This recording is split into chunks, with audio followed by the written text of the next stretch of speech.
मधुबन के बाबा, मधुबन के बाबा मुरली वाले, आपका क्या कहना, आपका क्या कहना। ओम शांति। आज 24 जुलाई 2022 के अव्यक्त बाप दादा के मधुर महावाक्य सुनेंगे, जिसकी रिवाइज डेट है 18 दिसंबर 1991। तो बहुत ही प्रेम से, एकाग्रता से सुनते हैं आज के अव्यक्त महावाक्य। मुरली का सार है, हर कर्म में ऑनेस्टी का प्रयोग करना ही तपस्या है। आज बाप दादा चारों ओर के सर्व तपस्वी कुमार और तपस्वी कुमारियों में तपस्या की विशेष निशानी देख रहे हैं। तपस्वी आत्मा की विशेषताएं पहले भी सुनाई हैं, आज और विशेषता सुना रहे हैं। तपस्वी आत्मा अर्थात सदा ऑनेस्ट आत्मा, ऑनेस्टी ही तपस्वी की विशेषता है। ऑनेस्ट आत्मा हर कर्म में, श्रीमत में चलने में ऑनेस्ट होंगी। ऑनेस्ट अर्थात वफादार और ईमानदार। श्रीमत पर चलने के ऑनेस्ट अर्थात वफादार। ऑनेस्ट आत्मा स्वतः ही हर कदम श्रीमत के इशारे प्रमाण उठाती है। उनका हर कदम ऑटोमेटिक श्रीमत के इशारे पर ही चलता है। जैसे साइंस की शक्ति द्वारा कई चीजें इशारे से ऑटोमेटिक चलती हैं, चलाना नहीं पड़ता। चाहे लाइट द्वारा चलती हैं, चाहे वाइब्रेशन द्वारा स्विच ऑन किया और चलता रहता है। लेकिन साइंस की शक्ति विनाशी होने के कारण अल्पकाल के लिए चलती है। अविनाशी बाप के साइलेंस की शक्ति द्वारा इस ब्राह्मण जीवन में सदा और स्वतः ही सहज चलते रहते हैं। ब्राह्मण जन्म मिलते ही दिव्य बुद्धि में बाप दादा ने श्रीमत भर दी। ऑनेस्ट आत्मा उसी श्रीमत के इशारे से नेचुरल सहज चलती रहती है। तो ऑनेस्ट की पहली निशानी हर सेकंड, हर कदम श्रीमत पर एक्यूरेट चलना। चलते सभी हैं, लेकिन चलने में भी अनेक प्रकार की भिन्नता हो जाती है। कोई सहज और तीव्र गति से चलते हैं, क्योंकि उस आत्मा को श्रीमत स्पष्ट सदा स्मृति में रहने के कारण समर्थ हैं। यह है नंबर 1 ऑनेस्टी। मतलब कि जो ऑनेस्ट हैं, बाबा कहते हैं वो सहज और जल्दी, उनकी स्पीड तेज होती है। श्रीमत पर वो अपने आप चलते हैं। तो बाबा कहते हैं नंबर 1 आत्मा को सोचना नहीं पड़ता कि ये श्रीमत है या नहीं, यह राइट है या रॉन्ग है, क्योंकि स्पष्ट है, कंफ्यूजन ही नहीं है उसको। दूसरी आत्माओं को स्पष्ट ना होने के कारण कई बार सोचना पड़ता है। इसलिए तीव्र गति से मध्यम गति हो जाती है, स्लो हो जाते हैं। साथ साथ कोई सोचता है, कोई थकता है। चलते सभी हैं, लेकिन सोचने और थकने वाले सेकंड नंबर हो जाते हैं। बाबा पूछते हैं थकते क्यों हैं? तो बाबा कहते हैं चलते चलते श्रीमत के इशारों में मनमत परमत मिक्स कर देते हैं। इसलिए स्पष्ट और सीधे रास्ते से भटक टेढ़े बांके रास्ते में चले जाते हैं। रिजल्ट में फिर भी वापस लौटना ही पड़ता है, क्योंकि मंजिल का रास्ता एक ही स्पष्ट, सीधा और सहज है। सीधे को टेढ़ा बना देते हैं। तो आप सोचो, टेढ़ा चलने वाला कहाँ तक चलेगा, किस स्पीड से चलेगा, और परिणाम क्या होगा? थकना और निराश होकर लौटना। रिजल्ट तो यही होगा ना, थक जाएगा, उदास हो जाएगा, क्योंकि रिजल्ट वैसा नहीं आया। इसलिए सेकंड नंबर हो जाता है। अनेक सेकंड गवाया, अनेक श्वास गवाया, सर्व शक्तियां गवाई, इसलिए सेकंड नंबर हो गया। सिर्फ इसमें नहीं खुश हो जाना कि हम तो चल रहे हैं, लेकिन अपनी चाल और गति दोनों को चेक करो। किसको चेक करना है? अपनी चाल को और अपनी गति। चल रहे हैं और कितनी स्पीड से चल रहे हैं, स्लो तो नहीं हो गए। फास्ट, तीव्र गति, तीव्र पुरुषार्थी बनना है। तो बाबा कहते हैं चेक करो। तो समझा ऑनेस्टी किसको कहा जाता है? ऑनेस्ट आत्मा की एक और निशानी है। क्या है कि वह कभी किसी भी खजाने को वेस्ट नहीं करेगा। सिर्फ स्थूल धन व खजाने की बात नहीं है, लेकिन और भी अनेक खजाने आपको मिले हैं। तो ऑनेस्ट संगम युग के समय के खजाने को 1 सेकंड भी वेस्ट नहीं करेगा। कौन सा खजाना बोला बाबा ने? समय का खजाना। टाइम वेस्ट नहीं करेगा, क्योंकि संगम युग का 1 सेकंड वर्ष से भी ज्यादा है। जैसे गरीब आत्मा का स्थूल धन 8 आना 800 के बराबर है, क्योंकि 8 आने में सच्चे दिल की भावना 800 से ज्यादा है। तो ऐसे संगम युग का समय 1 सेकंड जितना बड़ा है, क्योंकि 1 सेकंड में पद्मों जितना जमा होता है। सेकंड गवाया अर्थात पद्मों जितनी गवाई का समय गवा दिया। ऐसे ही संकल्प का खजाना, समय का खजाना बताया बाबा ने, संकल्प का खजाना और धन का खजाना, सर्व शक्तियों सर्व गुणों का खजाना वेस्ट नहीं करेंगे। संकल्प भी वेस्ट नहीं करेंगे, ज्ञान भी वेस्ट नहीं करेंगे। जो नहीं सुनता, जो एलिजिबल नहीं है, उसके ऊपर ज्ञान नहीं लुटाना है। बाबा कहते हैं ना, पात्र देखकर ज्ञान देना है। पात्रता नहीं है तो उसके ऊपर टाइम वेस्ट नहीं करना ज्ञान देकर। तो ये क्या होगी? डिससर्विस हो जाएगी ना ज्ञान की भी। तो बाबा कहते हैं संकल्प, ज्ञान और सर्व शक्तियां सर्व गुणों का खजाना ये वेस्ट नहीं करेंगे। अगर सर्व शक्तियों सर्व गुणों व ज्ञान को स्व प्रति व सेवा प्रति काम में नहीं लाया तो इसको भी वेस्ट कहा जाता है। एक तो हो गया कि गलत इंसान को हम ज्ञान लेकर बोल रहे हैं, उसको बार बार बोल रहे हैं। तो बाबा कहते हैं जो अपने प्रति भी यूज नहीं कर रहा, औरों के प्रति भी यूज नहीं कर रहा, वो भी वेस्टेज है। दाता ने दिया और लेने वाले ने धारण नहीं किया तो वेस्ट हो गया ना। तो जो ऑनेस्ट होता है वह सिर्फ धन को प्राप्त कर रख नहीं देता। ऑनेस्ट की निशानी है खजाने को बढ़ाना, बढ़ाने का साधन है कार्य में लगाना। अगर ज्ञान धन को भी समय प्रमाण सर्व आत्माओं के प्रति या स्व की उन्नति के प्रति यूज नहीं करते हो तो खजाना कभी भी बढ़ेगा नहीं। ज्ञान तो बांटने से ही बढ़ेगा ना। तो अपना भी और दूसरों का भी कल्याण करने के लिए बाबा कहते हैं उस खजाने को यूज करना है। ऑनेस्ट मैनेजर या डायरेक्टर उसको ही कहा जाता है जो कोई भी कार्य में प्रॉफिट करके दिखाए, प्रगति करके दिखाए। ऐसे ही संकल्प के खजाने को, गुणों को, शक्तियों को कार्य में लगाकर प्रॉफिट करने वाले हैं या वेस्ट करने वाले हैं। तो बाबा पूछ रहे हैं आप प्रॉफिट करने वाले हो कि वेस्ट करने वाले हो? ऑनेस्ट की निशानी है वेस्ट नहीं करना, प्रॉफिट करना। अपना तन, मन और स्थूल धन, यह तीनों ही बाप का दिया हुआ खजाना है। आप सबने तन, मन, धन व वस्तु जो भी थी वो अर्पण कर दी। संकल्प किया कि सब कुछ तेरा। ऐसा नहीं थोड़ा धन मेरा थोड़ा बाप का। थोड़ा धन किनारे रखें, जेब खर्च रखा है। थोड़ा थोड़ा आईवेल के लिए किनारे करके रखा है। आईवेल के लिए किनारे कर रखना यह समझदारी है। आईवेल बुरे समय के लिए, मुश्किल घड़ी के लिए किनारे करके रखना समझदारी है। जितना ही मेरा होगा उतना ही जहाँ मेरा मेरा होता है वहाँ बहुत बातें हेरा फेरी होती है, क्योंकि उनको छिपाना पड़ता है ना। तो भक्ति मार्ग वाले भी समझते हैं कि मेरे मेरे का फेरा है।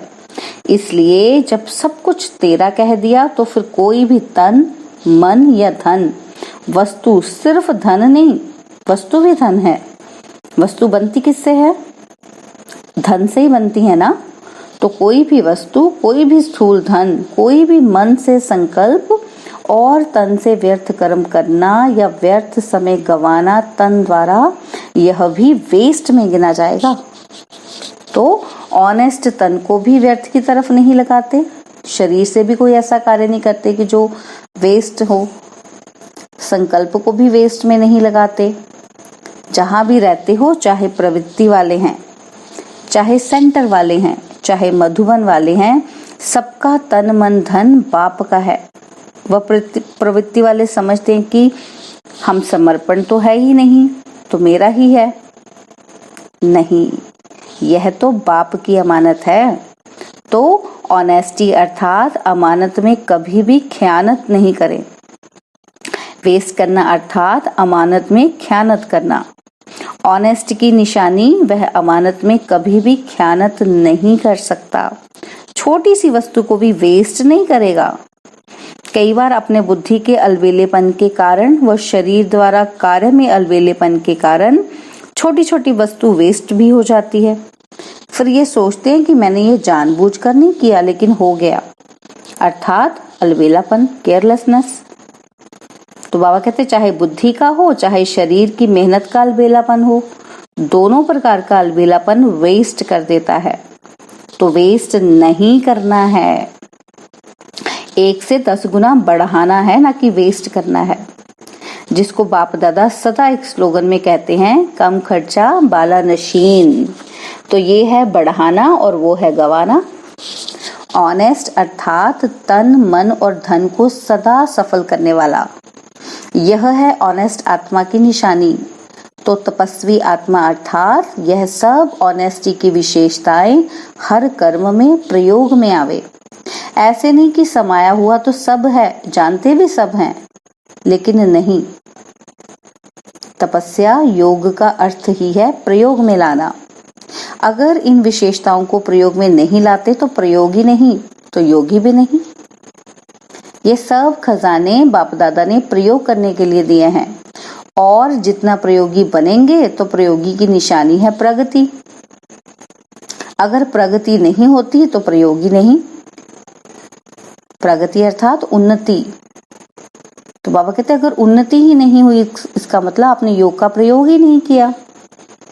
तो कई आत्माएं अपने अंदर समझती भी हैं कि ना आगे बढ़ रहे हैं ना ही पीछे हट रहे हैं। हमें पता चलता है ना, हम पुरुषार्थ में हम तो वहां के जहाँ पे हैं वहीं खड़े हैं, पीछे भी नहीं हटे और आगे भी नहीं बढ़े, जैसे हैं वैसे ही हैं। और कई ऐसे भी कहते हैं कि शुरू में बहुत अच्छे थे, बहुत नशा था, अभी नशा कम हो गया है। तो प्रगति हुई या क्या हुआ, पूछ रहे हैं बाबा। बाबा कहते हैं उड़ती कला हुई या ठहरती कला हुई। तो प्रयोगी बनो। ऑनेस्टी का अर्थ ही है प्रगति करने वाला प्रयोगी। तो ऐसे प्रयोगी बने हो या अंदर समा कर रखते हो कि खजाना अंदर ही रहे। बाबा कहते ऐसे ऑनेस्ट हो आप। जो ऑनेस्ट होता है उसके ऊपर बाप का, परिवार का स्वतः ही दिल का प्यार और विश्वास होता है। विश्वास के कारण फुल अधिकार उसको दे देते हैं। ऑनेस्ट आत्मा को स्वतः ही बाप का व प्यार, परिवार का प्यार अनुभव होगा। बड़ों का चाहे छोटों का चाहे समान वालों का विश्वास पात्र अनुभव होगा। ऐसे प्यार के पात्र व विश्वास के पात्र कहाँ तक बने हैं, पूछ रहे हैं बाबा। कितना मिला है प्यार, विश्वास का पात्र कितना बने हो, यह भी चेक करो। बाबा कहते करो ये भी चेकिंग। ऐसे चलाओ नहीं कि इसके कारण मेरे में विश्वास नहीं है, तो मैं विश्वास पात्र कैसे बनूं, अपने को पात्र बनाओ। देखो बाबा ने क्या कहा, अपने को पात्र बनाओ। कई बार ऐसे कहते हैं कि मैं तो अच्छा हूं लेकिन मेरे में विश्वास ही नहीं है, किसी को विश्वास ही नहीं है मुझ में। फिर उसका कारण भी लंबे चौड़े सुनाते हैं कि क्यों नहीं विश्वास करते मुझ पर। बाबा कहते वह तो अनेक कारण बताते भी हैं और कई कारण बनते भी हैं, लेकिन ऑनेस्टी दिल की, दिमाग की भी ऑनेस्टी चाहिए। नहीं तो दिमाग से नीचे ऊपर बहुत करते हैं, है ना। दिल कुछ और कहता है, दिमाग कुछ और कहता है। तो बाबा कहते हैं दिल की भी ऑनेस्टी, दिमाग की भी ऑनेस्टी। अगर सब प्रकार की ऑनेस्टी है तो ऑनेस्टी अविश्वास करने वाले को आज नहीं तो कल विश्वास में ला ही लेगी। अगर हम सोचेंगे कुछ और, बोलेंगे कुछ और, तो कोई विश्वास ही नहीं करेगा।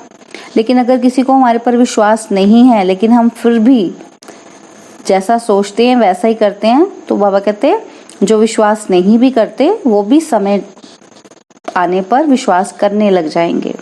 उनको विश्वास में ले ही लेगी आपकी ऑनेस्टी। तो जैसे कहावत है कि सत्य की नाव डूबती नहीं है लेकिन डगमग होती है, तो विश्वास की नाव सत्यता है। ऑनेस्टी है तो डगमग होगी, लेकिन अविश्वास पात्र बनना अर्थात डूबेगी नहीं। इसलिए सत्यता की हिम्मत से विश्वास पात्र बन सकते हो। सच सच तो बिठो नच, तो बाबा कहते हैं पहले सुनाया था ना कि सत्य को सिद्ध नहीं किया जाता, सत्य स्वयं में ही सिद्ध है। सिद्ध नहीं करो लेकिन सिद्धि स्वरूप बन जाओ। तो समय के गति के प्रमाण अभी तपस्या के कदम को सहज और तीव्र गति से आगे बढ़ाओ। सहज भी रहो, कंफर्टेबल भी रहो और कंटिन्यूसली प्रैक्टिस भी करते रहो, रुकना नहीं है। तो समझा तपस्या वर्ष में क्या करना है? अभी भी कुछ समय तो पड़ा है। इन सब विधियों को स्वयं में धारण कर सिद्धि स्वरूप बनो।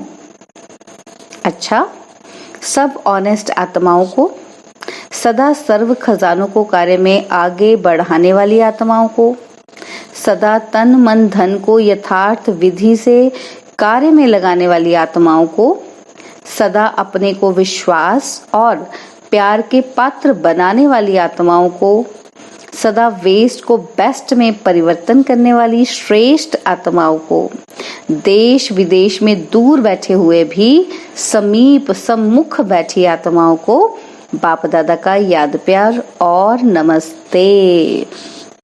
हम रूहानी बच्चों की रूहानी बाप दादाजी को दिलवा जान सिकवा प्रेम से नमस्ते। ओम शांति। प्यारे बाबा, मीठे बाबा, मेरे बाबा, शुक्रिया बाबा, शुक्रिया बाबा, शुक्रिया बाबा। तो बाबा दादी जी से बातचीत कर रहे हैं। तो बाबा कहते हैं बाप की सृष्टि में भी आप हैं और दृष्टि में भी आप हैं। अपनी सखी जनक को याद प्यार भेजो। यही कहना कि शरीर और सेवा दोनों को संभालने का बैलेंस रखे।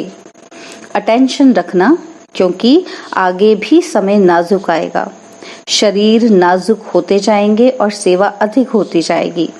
अभी शरीर से बहुत काम लेना है। अच्छा, ओम शांति। बाबा ने जाते हुए वरदान दिया, मेरे को समाप्त कर पुरानी दुनिया से मरने वाले निर्भय व ट्रस्टी भव। मेरे को समाप्त कर पुरानी दुनिया से मरने वाले निर्भय व ट्रस्टी भव। जो लोग मरने से डरते हैं, और आप तो हो ही, बाबा कहते लोग मरने से डरते हैं और आप तो हो ही मरे हुए। नई दुनिया में जीते हो, पुरानी दुनिया से मरे हुए हो। तो मरे हुए को मरने से क्या डर, वे तो स्वतः निर्भय होंगे ही। लेकिन यदि कोई भी मेरा मेरा होगा तो माया बिल्ली म्याऊं म्याऊं करेगी। लोगों को मरने का, चीजों का या परिवार का फिक्र होता है। तो बाबा कहते आप ट्रस्टी हो, यह शरीर भी मेरा नहीं इसलिए न्यारे हो, जरा भी किसी से लगाव नहीं। स्लोगन है, अपनी दिल को ऐसा विशाल बनाओ जो स्वप्न में भी हद के संस्कार इमर्ज ना हो। अपनी दिल को ऐसा विशाल बनाओ जो स्वप्न में भी हद के संस्कार इमर्ज ना हो। ओम शांति। और अब यह एक बहुत अच्छी वीडियो भी जरूर देखें।